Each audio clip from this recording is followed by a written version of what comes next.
사실 저는 이제 국립암센터에 있을 때 국가암 예방 사업이라든지 이런 쪽에 참여를 해서 이런 그 미래 의료에 대해서 관심이 굉장히 많았습니다.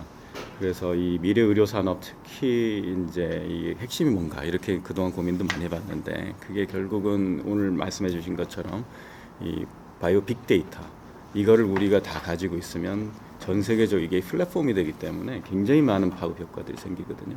그래서 이제 정부에서도 사실은 지금 바이오 빅데이터 지금 구축을 하려고 예비 타당성 조사 지금 들어가 있는데 거기 핵심이 뭐냐면 나 개인 중심으로 모든 게 모여져 있어야 됩니다. 나의 유전체, 나의 IoT 정보, 그 다음에 나이가 검진했던 거, 내가 병원 다녀서 했던 질병 정보, 뭐 검사 정보, 뭐 이게 다 모여져 있어야 되거든요. 그래야지 이제 이게 의미가 있지. 어느 단 시점에서 뭐 예를 들어서 특정 뭐 2025년에 딱 모은 그 데이터만 가지고 하면 안 되죠. 왜냐면 이분이 계속 나이가 드셔서 또 암이 생기는지 치매가 생기는지 어떤 약을 썼는데 더 좋아지는지 나빠졌는지 이걸 중축으로 계속 끊임없이 모여져 있는 살아있는 빅데이터가 돼야지만 이건 진정한 가치가 있고요. 그러니까 이런 데이터를 얻으려 그러면 참여자가 굉장히 적극적으로 그거를 지원해 줘야 됩니다. 제가 계속 업데이트 해줘야 되는 거죠. 그러려 그러면 지금처럼 익명성을 해가지고 기업과 연구자들을 위해서 하고 참여자한테는 별로 돌려주지 않는 정보를 돌려주지 않는다 그러면 어떤 참여자도 끊임없이 충성도로 그렇게 해서 올려줄 가능성이 없거든요. 그래서 제가 그동안 생각했던 게 마이데이터 사업이었거든요. 의료 마이데이터. 그러니까 사실은 지금까지는 이제 금융 마이데이터는 굉장히 일상적으로 돼 있는데 의료 마이데이터는 지금 이제 하나하나 단계를 밟아가고 있습니다. 그래도 이제 첫 단추는 꼈던 게 이제 지난 정부에서 그 마이 헬스웨이라는 프로그램을 만들었고 여러분들 혹시 나의 건강 기록이라는 앱을 갖고 계신가요? 제가 여러 번 얘기했는데 현재 그걸 갖고 있으면 그 앱을 다운받으면 자기가 어떤 약을 처방받는지 전국에 흩어져 있어도 다 자기가 찾을 수 있습니다. 그리고 국가 검진한 데이터 다 갖고 있고요. 단 여기 뭐가 없냐면 병원이 협조를 하지 않아서 병원 데이터가 없습니다. 내가 뭐 CT 찍었든지 MR 찍었든지 이런 거 하나도 없거든요. 근데 이것도 이제 이번에 디지털 헬스웨이 이제 법이 생기면 각 병원들도 그거를 연결해서 다 하도록 그렇게 지금 강기훈 의원이 이제 발의를 했고요. 보건복지부 적극적으로 지원을 하고 있습니다. 그러면 이제 여기까지는 이제 될 것 같아요. 그러니까 이제 그러면 나머지 하나가 남은 게 유전체거든요. 근데 이 유전체가 지금 국가 바이오 빅데이터 사업이라고 해서 지금 시범 사업을 하고 있고요.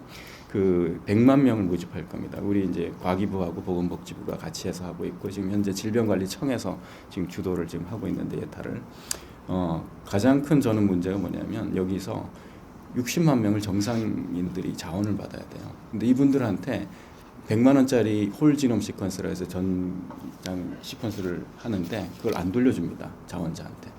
그렇다는 얘기는 뭐냐면 이건 임명으로 해가지고 연구용으로만 쓰겠다면 연구자들은 혜택을 받을지 모르지만 그거를 제공한 자원자는 내 평생에 한 번 검사하면 평생 쓸 수 있는 나의 청사진을 못 받는 겁니다. 내가 못 받으면 어디다 누가 자원하냐? 저 같아도 자원 안 합니다. 시민단체도 반대하거든요. 왜냐하면 유전자 정보가 새 나가면 뭐 시민단체 반대하는 이유는 뭐 보험 든다든지 직업을 가질 때 뭐 여러 가지 이런 거에 대한 차별을 받을 거다 이런 얘기만 계속 떠들고 있는데 정작 자기가 받으면 쓸 수 있는 게 굉장히 많습니다. 저는 이제 제 개인적으로 유전체 정보를 국내에서 서비스를 받을 수 없어서 제가 침뱉어가지고 미국 회사에다 국내에서는 12개밖에 안 가르쳐주거든요. 뭐 대머리 유전자, 뭐 커피 유전자 이런 거밖에 안 가르쳐 질병 유전자 안 가르쳐주니까. 미국에 받았는데 뭐냐면 플라픽스라는 약을 저는 분해를 잘 해버리기 때문에 그게 뭐냐면 우리가 나이 드시면 흔하게 처방받는 혈전 예방 아스피린하고 같이. 그런데 이 약은 저한테 소용이 없는 약이었어요. 그러니까 이런 것들을 굉장히 자기 자신이 도움을 바로 받을 수 있는 거거든요. 그리고 저는 제가 매년 검진을 하고 있기 때문에 그 검진에 대해서 뭐가 문제인지에 대해서 제가 분석을 해서 예를 들어서 제가 골다공증, 골감수증 있을 때 그 테스토스테론 남성 호르몬이 떨어져 있다는 거 연결돼 있고 그런 거와 관련해서 뭐 제가 테스토스테론 주사를 정기적으로 주사를 3개월마다 맞고 있다. 이런 예방 치료를 저는 계속 하고 있는데 지금 이런 것들이 다 유전체랑 자기의 건강 검진 정보랑 자기의 평상시에 있는 IoT 정보 저는 이제 이 혈당도 정상이지만 정상 아닙니다. 그러니까 물론 이제 당뇨 전 단계지만 메포르멘 약을 처방받으면서 제가 그다음에 이 혈당 측정해가면서 이제 제 스스로의 체중 조절도 하고 이런 적극적으로 개인이 활용할 수 있으면서 그 데이터를 모으는 게 정말 국가 바이오 빅데이터 사업이 돼야 된다고 생각하고 있고요. 그렇기 때문에 저는 제일 그 핵심은 마이 데이터를 꼭 돌려줘라.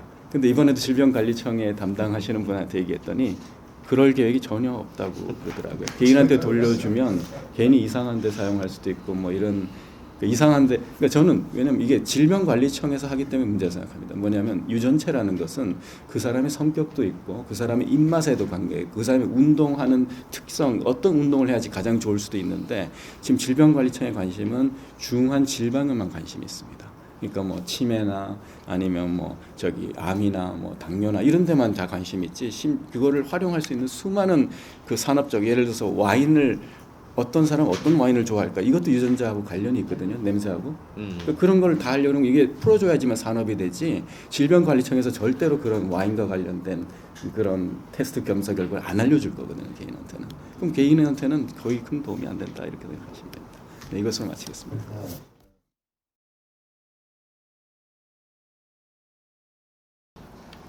그래서 어떻게 보면 제가 오늘 말씀드릴 거는 좀 그 산업정책적인 관점에서 이 과학기술 정책을 어떻게 바라볼 것인가에 좀 어떻게 보면 좀 브로드한 얘기일 수가 있을 것 같습니다.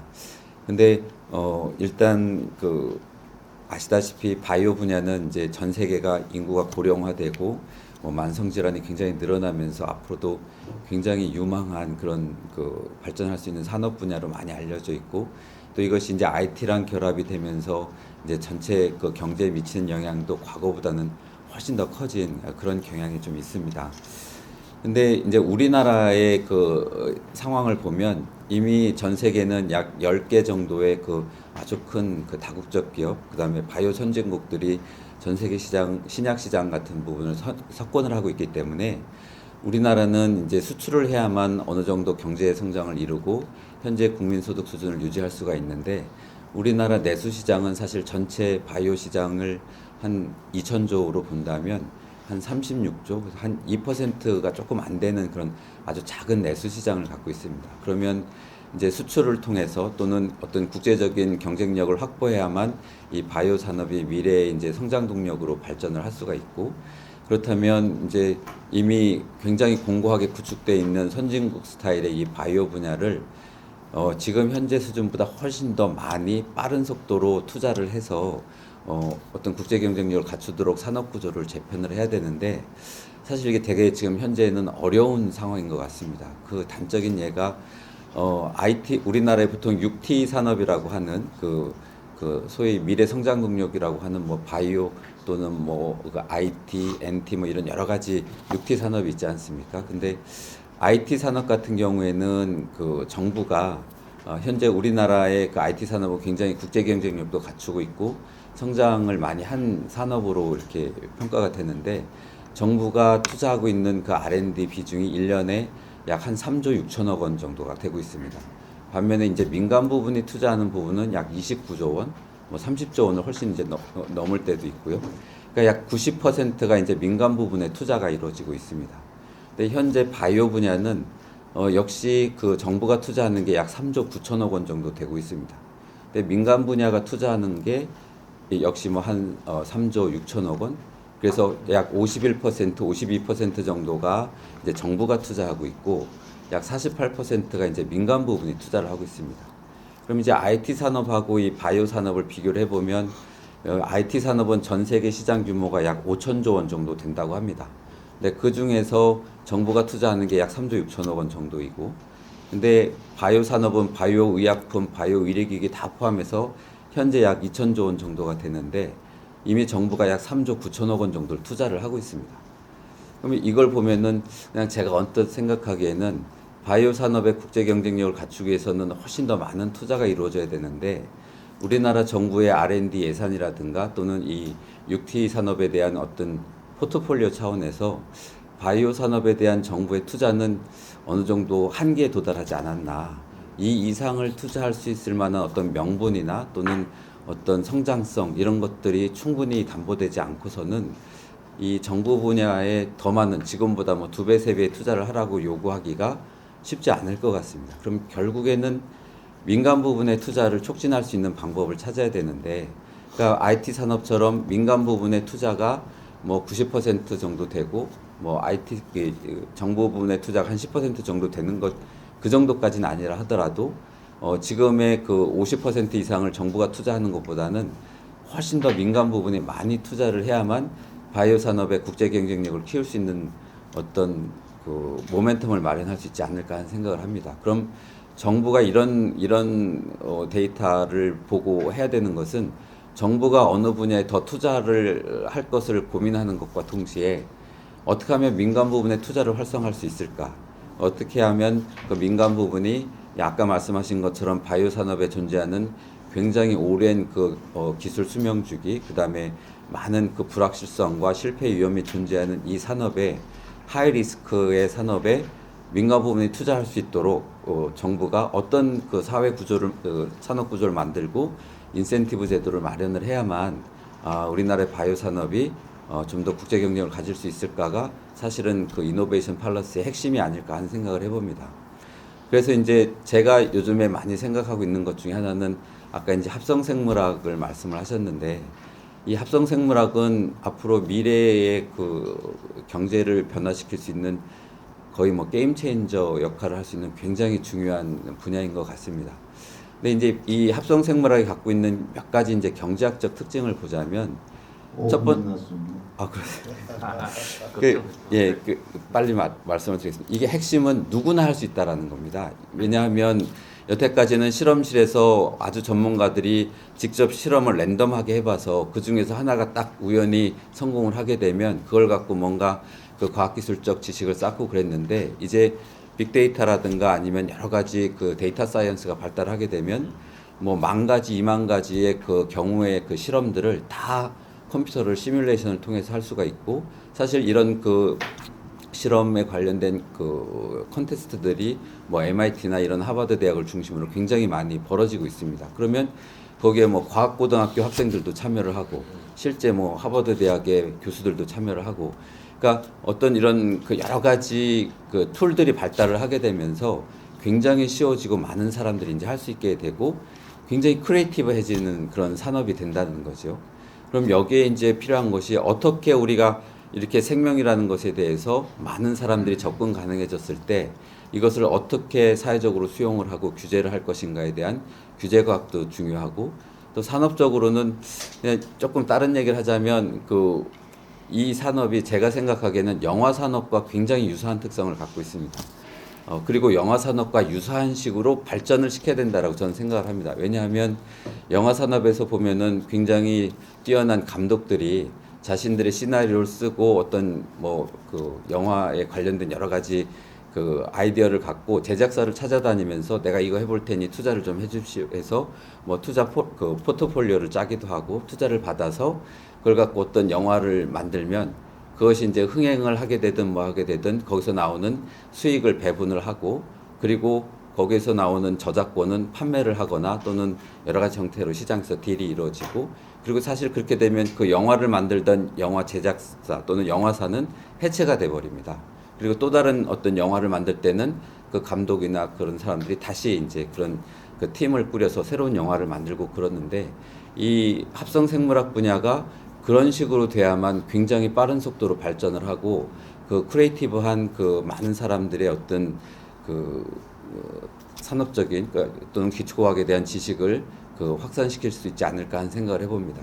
근데 여기서 제일 중요한 것은 경제학적으로 봤을 때 이런 그 영화 산업처럼 이렇게 산업 구조를 발전시키려면 이 아주 높은 단계에 있는 감독들이나 이런 그 어떤 리드 그룹에 있는 그런 과학자들의 노동시장에서의 유연성을 굉장히 많이 확보를 해줘야 됩니다. 그러니까 이분들이 단순히 어떤 스타트업을 만들어서 투자를 받기보다는 프로젝트 베이스로 투자를 받을 수 있도록 그 자본시장을 개편을 해서 물론 이제 연구자들은 스타트업 어떤 회사를 중심으로 투자를 받아야만 아주 이렇게 유망한 것과 유망하지 않은 프로젝트에 대한 풀링을 통해서 위험을 해지할 수 있지만 투자자의 입장에서 보면은 유망한 프로젝트에만 투자할 수 있는 것이 훨씬 더 불확실성을 줄이고 투자가 활발하게 이루어질 수가 있거든요. 그래서 투자자 입장에서 보면은 프로젝트 베이스에 투자를 할 수 있는 그런 여건을 만들어주고 그리고 실제로 아주 그 뛰어난 그런 과학자들은 이 회사 저 회사 옮겨 다니면서 자신의 아이디어를 갖고 직접 투자를 받아서 프로젝트 베이스로 뭔가 성과를 낼 수 있는 그런 구조로 좀 바뀌어야 되지 않을까. 그래서 노동시장에 대한 어떤 그런 아주 그 고도의 지식을 갖고 있는 연구자들에 대한 그 유연성, 그 다음에 그 인센티브 체계 이런 것들을 좀 더 자본 친화적으로 바꾸는 것이 되게 중요하지 않을까 생각을 해봤습니다. 예, 이상으로 토론을 마치겠습니다.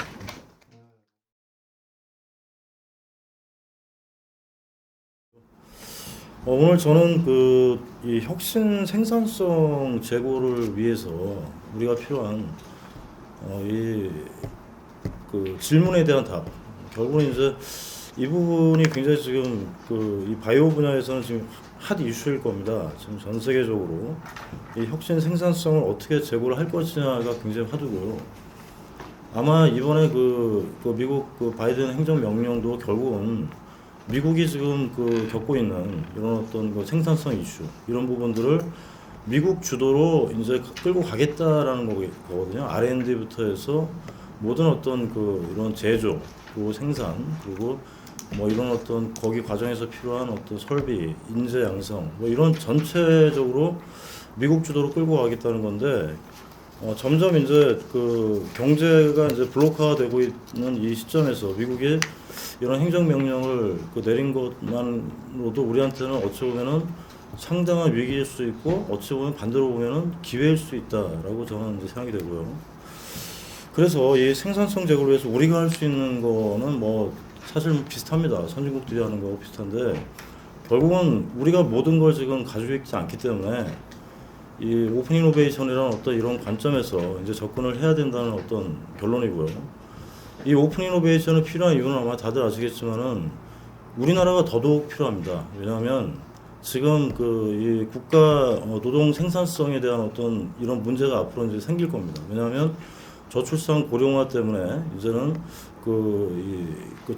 청년들의 어떤 숫자가 줄어들고 점점 이제 노년층들이 이제 노동 현장에 이제 뛰어들어야 되는 이제 그런 앞으로의 위기가 좀 예상이 되고요. 두 번째로는 지금 아마 국가적으로 지금 우리 한국이 제일 지금 걱정스러운 게 이 국민 의료비가 지금 점점 늘어나고 있다는 겁니다. 앞으로 지금 우리의 어떤 소득의 대부분을 의료비로 지출해도 아마 모자른 이런 시대가 올 겁니다.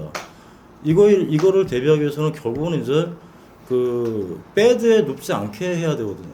그죠? 아마 여기 우리 닥터분들도 많이 오셨지만은 환자를 빨리 병원에서 내보내고 또는 환자가 병원에 안 오게 이 치료 대안이나 수단을 빨리 만들어야 되는 어떤 이런 절대절명의 위기에 있습니다. 한국이. 그 다음에 이제 이런 이번에 우리 코비드 19 이 사례를 봤을 때도 그렇고 이제는 이런 의료에 대한 수단이 이제는 더 이상 뭐 경제적인 효과 이런 거는 당연합니다. 이제는 무기예요. 예, 미사일이나 탱크나 이런 폭탄 같은 이제 앞으로 이제 무기 역할을 할 겁니다. 이게 결국은 이제 우리가 늘 얘기하는 보건 안보 이슈거든요. 지금 경제적인 어떤 성과도 도출을 해야 되지만 이런 어떤 국가 국민적으로 지금 부딪히고 있는 이런 국민 의료비 문제, 그 다음에 저출산 고령화에 따른 국가 노동 생산성 저하의 문제, 그리고 우리의 국민의 생명을 우리가 지킬 수 있는 이런 어떤 보건 안보 문제, 이런 문제를 동시에 해결하면서 동시에 지금 아까 우리 김용렬 센터장님께서도 발표하셨지만 이런 디지털 플랫폼하고 그 다음에 이제 IT, 그 다음에 로보틱스 이런 모든 이슈가 이제는 바이오하고 연결이 돼야 되는 이런 문제까지 우리가 이제 풀어야 돼요. 그리고 아마 그 부분도 지금 4차 산업혁명기에 우리가 지금 직면하고 있는 이런 어떤 디지털 플랫폼하고의 어떤 바이오하고의 결합은 결국 이것도 역시 어떻게 하면 바이오 생산성을 높이느냐 이슈거든요. 결국 모든 게 다 좀 생산성 이슈입니다. 결론적으로. 그래서 또 이 상황에서 시장이라든지 그 다음에 이제 규제 차원에서의 어떤 요구들이 점점 많아져요. 이제 시장에 어떤 과거에는 우리가 원 드럭 원 디지즈 시대가 있었어요. 어떤 질환에는 어떤 약이다 해서 이제 뭐 개인의 어떤 유전적인 어떤 성향이나 특징이나 이런 걸 고려하지 않고 일단은 대중적인 어떤 요법으로 해서 블록버스터가 이제 횡행했던 이런 시대가 있었습니다. 근데 그 블록버스터 특허가 이제 다 끝났어요. 자, 이제는 이제 무한 경쟁입니다. 이제 더 이상의 어떤 다국적 기업의 의미는 없어요. 지금 우리가 알고 있는 질병의 숫자가 뭐 10,000개다, 뭐 20,000개다 이런 얘기가 굉장히 있죠. 그렇지만 우리가 지금 갖고 있는 숫자는 아까 말씀하셨듯이 500개 정도밖에 안 됩니다. 근데 그 질병이 매년 희귀질환부터 해서 15%씩 증가가 되고 있어요. 새로 지금 시장에 새로 등장하고 있는 질병이 지금 한 15%씩 증가가 되고 있다는 겁니다. 이 모든 이슈를 갖다 해결하기 위해서는 아마 어떤 그 글로벌의 어떤 다국적 기업도 그렇고 누구도 이거를 혼자서 해결할 수는 없어요. 이걸 해결할 수 있는 유일한 방법은 누군가하고 손을 잡아야 됩니다. 그래서 기술적으로는 타 기술 분야하고도 손을 잡아야 되고요. 그 다음에 그 조직적으로는 다른 조직들하고도 손을 잡아야 됩니다. 제가 오늘 드리고 싶은 말씀은 이 문제를 해결하기 위해서는 딱 두 가지 관점입니다. 이 문제를 해결할 수 있는 어떤 그 오픈 이노베이션의 어떤 그 대상지로서 이 바이오 스타트업 하고의 어떤 그 기존 산업과의 이 그 접목을 유도할 수 있는 어떤 그 이 선순환 구조를 또 만들어야 되고요.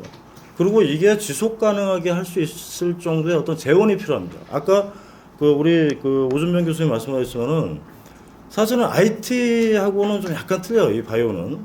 이 IT는 매출이 금방 확 일어나요. 그리고 이제 기술도 굉장히 어찌 보면 복잡하지가 않아요. 특허도 뭐 한 몇 개 가지고도 분명히 프로덕트를 만들 수 있는 구조인데 그러다 보니까 수익성이 금방 나와요. 근데 바이오는 굉장히 하이 리스크 하이 리턴에 그리고 이제 오랜 기간 동안에 이 R&D가 필요하고 제품이 하나 나오려면 물질 특허, 제법 특허부터 해가지고 용도 특허 엄청나게 많은 그 특허가 수십 개가 들어갑니다. 그러다 보니까 이 수십 개의 기술을 갖다가 혼자서 그동안에 감당을 했던 시기가 있었어요.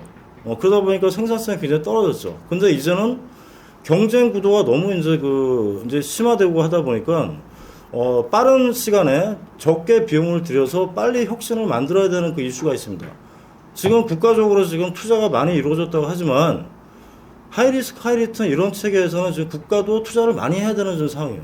IT하고는 사실은 바이오는 완전 틀리다고 일단 다들 아시겠지만 이해해 주시기 바라고요.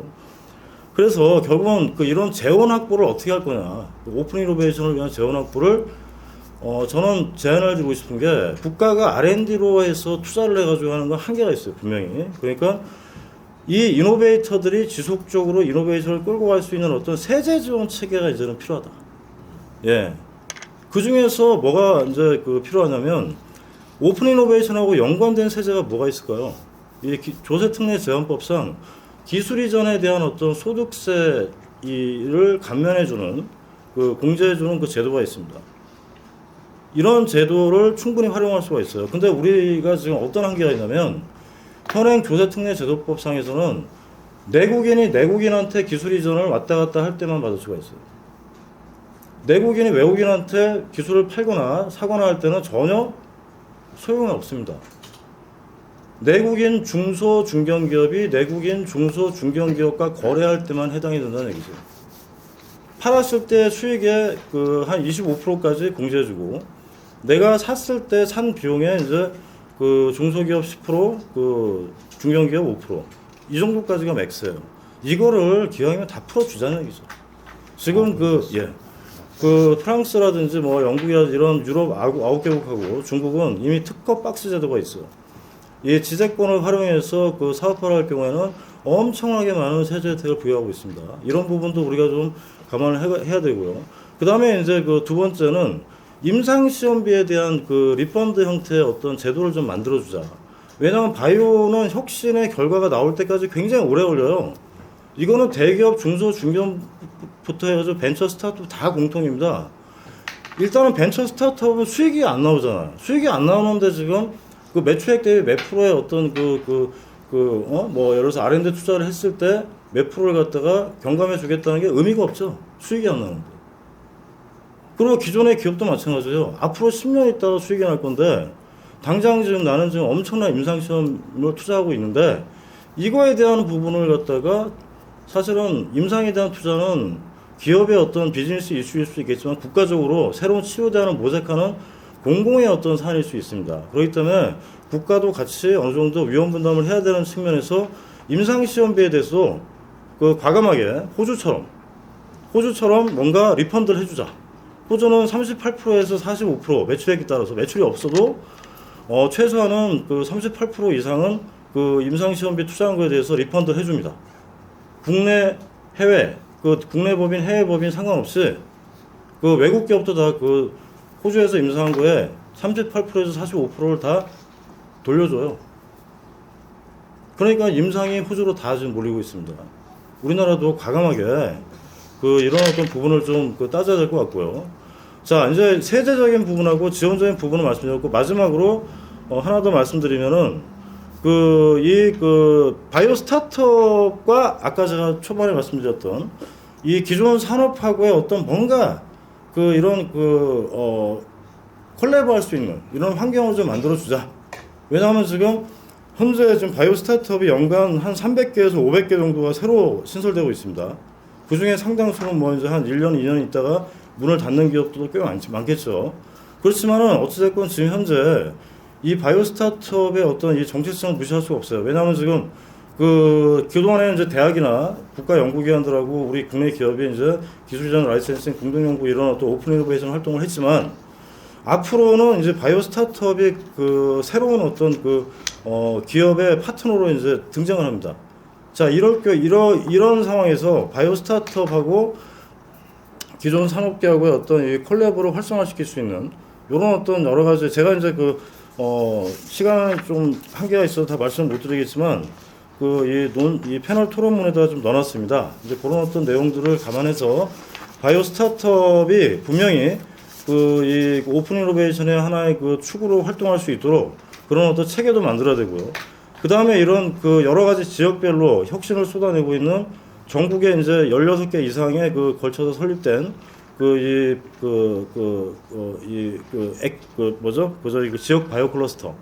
이 지역 바이오 클러스터가 제대로 된 역할을 좀 해주지 않으면 이 산업의 앞으로의 혁신의 건전한 발전이 있을 수가 없어요. 안타깝게도 지금 현재 이 바이오 산업 전반에 걸쳐서 지역 바이오 클러스터가 만든 성과를 이전해가지고 성공 사례가 나온 경우가 많지가 않아. 그래서 이 지역 바이오 클러스터가 애초에 설립 취지에 맞게 이 운영이 되면서 이 제약이나 바이오 산업의 이 건전한 혁신 성장 제고를 위해서 좀 활동할 수 있도록 지역 바이오 클러스터의 이 역할 재정립 그리고 이제 산업화하고의 어떤 여러 교류를 가서 촉진할 수 있는 이 방안들이 좀 이제는 현실적으로 시행이 돼야겠다. 그래야지만 이 앞으로 전 세계 우리 한국뿐만 아니라 전 세계가 공통적으로 지금 직면하고 있는 이 신약 개발 등 이 혁신 생산성을 제고할 수 있다는 얘기입니다. 시간 관계상 더 구체적으로 말씀을 못 드려서 이걸로 마치겠습니다.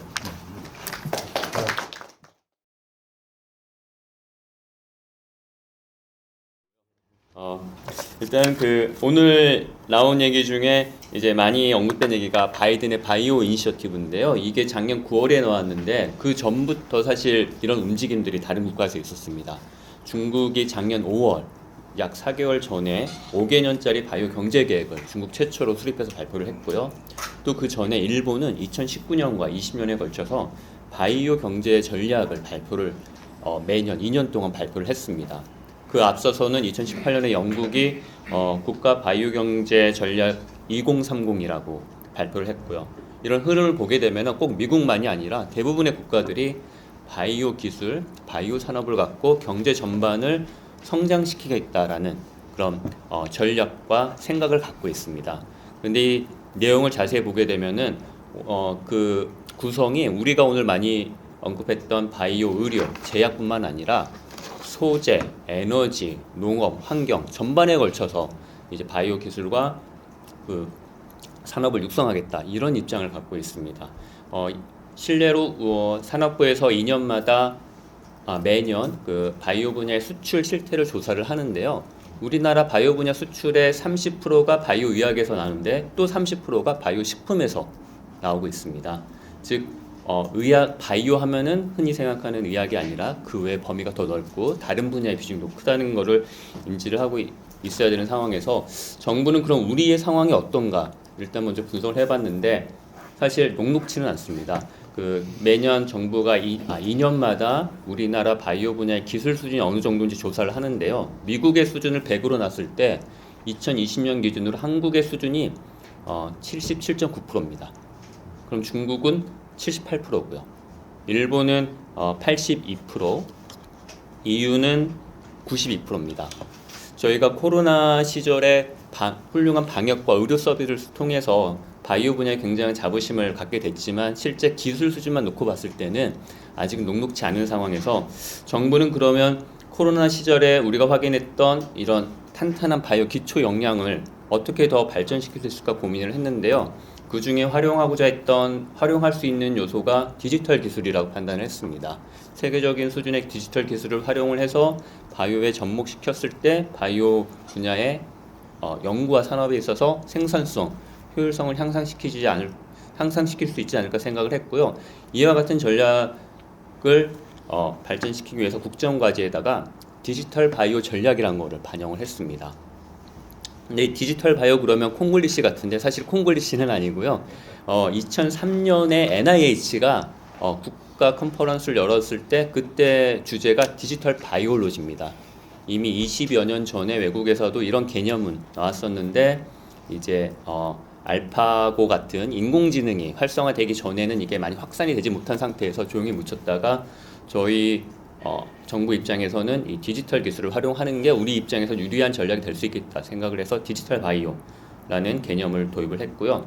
두 번째로 도입한 정책이 첨단 바이오라는 분야를 설정을 해서 육성을 하겠다라는 국가 필수 전략 기술 12대 기술, 이렇게 12대 국가 전략 기술이라는 걸 설정을 했습니다. 그래서 디지털 바이오, 12대 국가 필수 전략 기술의 첨단 바이오 두 가지가 바이오 분야의 핵심 정책으로 제시가 되고 있습니다. 디지털 바이오에 대해서 좀 더 자세히 설명을 드리자면 작년 12월에 디지털 바이오 혁신 전략이라는 발표를 하면서 좀 더 구체화를 했는데요. 크게 네 가지로 이루어져 있습니다. 첫 번째가 이제 디지털 기술을 활용해서 새로운 인프라, 새로운 기술을 확보하겠다라고 제시를 하고 있습니다. 합성 생물학을 연구할 수 있는 인프라인 그 바이오 파운드리라는 새로운 인프라를 구축을 하고요. 그리고 전자약, 디지털 치료제 같은 새로운 개념의 치료제도 개발을 하고 RNA나 단백질 같은 그 이제 물질을 활용해서 기존의 화학약품 기준의 화학약품 중심의 신약의 한계를 뛰어넘는 새로운 약을 개발해 보겠다라고 제시를 했습니다. 두 번째로는 소프트웨어와 데이터를 연구하는 새로운 연구 방식을 이 바이오 분야에 도입을 하려고 합니다. 빅데이터를 기반으로 유전자 편집하는 기술을 고도화를 하고요. 그다음에 인간의 모든 정보를 가상 공간에다가 쌍둥이처럼 만드는 휴먼 디지털 트윈 기술도 개발을 하려고 합니다.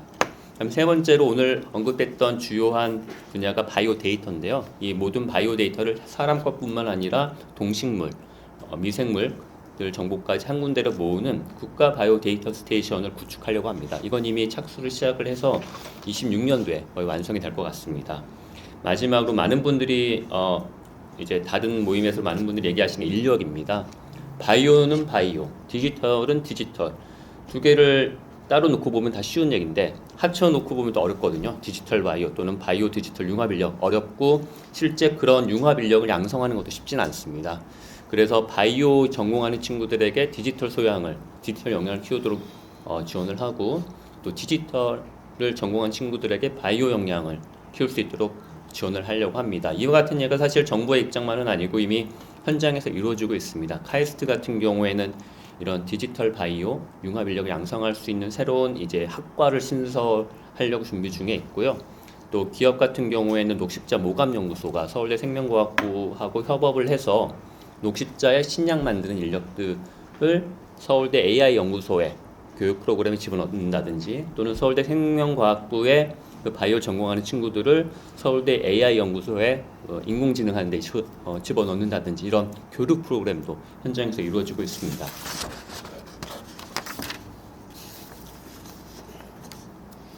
이제 정부가 최근에 유념하고 있는, 그러나 대외적으로 얘기하지 않고 있지만 저희 실무선에서는 유념해서 살펴보고 있는 게 두 가지가 있습니다. 하나는 아까 말씀드린 그 바이오 수출의 실적인데요.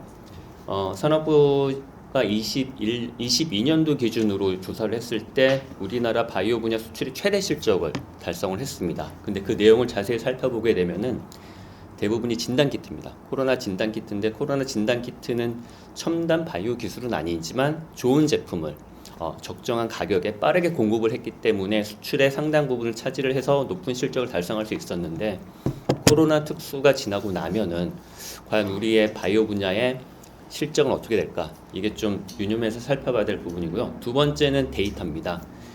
저희가 데이터를 갖고서 바이오 분야를 혁신하고 기술 개발 촉진할 수 있다고 생각은 하고 있지만 제일 근본적인 문제는 이 바이오 데이터가 완벽하지가 않습니다. 임상하고 계신 분들도 앉아 계시지만 환자나 또는 동물, 식물에게서 관찰하는 그 증상, 데이터, 표현형이 그게 원인인지 결과인지 이걸 자세히 아직 모르고요. 확실하지 않고요. 두 번째는 모든 데이터를 알고 있지도 못합니다. 그리고 세 번째는 기존에 쌓이는 데이터도 계속 새로운 연구에 의해서 엎어지기도 하고 바뀌기도 합니다.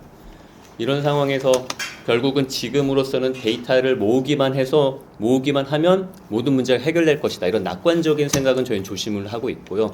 결국은 데이터를 모으고 분석하는 것과 동시에 실제 물리적인 실험실에서의 실험이 같이 진행이 되면서 서로 상호 보완적으로 계속 발전해 나가야 되는 시기가 지금이라고 생각을 하고 있습니다. 앞으로 저희 정부의 바이오 분야 육성 지원에 많은 관심과 네, 경력 부탁드리겠습니다. 감사합니다.